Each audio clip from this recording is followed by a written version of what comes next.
Lahat tayo gusto ng 150. Correct. Sabi ko nga nung nakaraan, di ba sa panahon niyo wala nang middle class, wala nang Correct. wala nang pantay-pantay na tayong nangangailangan tayong lahat. Correct. Di ba? Tama. Kung may 150 ka, anong mabibilin mo? Mas ilalagay ko sa anong pwede kong gawin para sa anak ko. Oh, yes. Future. Ano bang gagawin mo sa anak mo? Pasyal.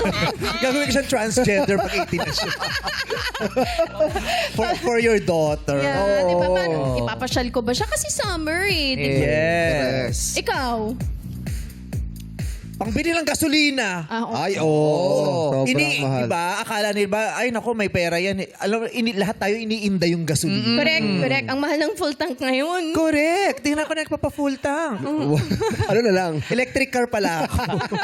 Sa electric na eh. Pag yung ibang Electric ka sasakyan, wala. hindi na talaga nagagamit kasi nga ayoko talagang magbayad ng gasolina. Correct. Tsaka masakit yun eh. Pag sinagad mo talaga yung gas mo, tapos Yeah. magpapapultang ka, aray ka dun. Eh dati aarte-arte ka pang, yabang-yabang mo, no? O palit tayo sa sakyan, may mga ganun ka pang arte. Oo. Di ba sa iba sa sakyan natin? Ngayon hindi, isang sasakyan na gagawin. Wala na. Yes. Oo. I know. Palit-palit. Imagine mo yung- Maraming may sasakyan nagko-commute na rin dahil Correct. sa hirap. Yeah, ng alam gas. mo, gugustuhin natin lahat talaga mag-public transport kung maganda yung public transport natin. Yes. Diba? Inaantay ko talaga yung araw na ang sarap mag-public transport. Kasi sa ibang bansa, nag-i-enjoy tayo. Diba? Kung hindi nyo magawa yung mga kalsada, magpa-zipline kayo. Or ano? At least may naisip kami, ang saya nun. sila. Diba? Oo, ang saya. Zipline, Or walkable sidewalks. Diba? Ang sarap kayo maglakad ng 10K. Quezon City ka Makati, no?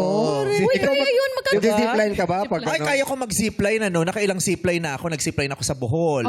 Saan pa? Oo, sa Cagayan. Ganyan. Meron. Pwede. Zipline ako. Sa Davao. Oh, dami pala.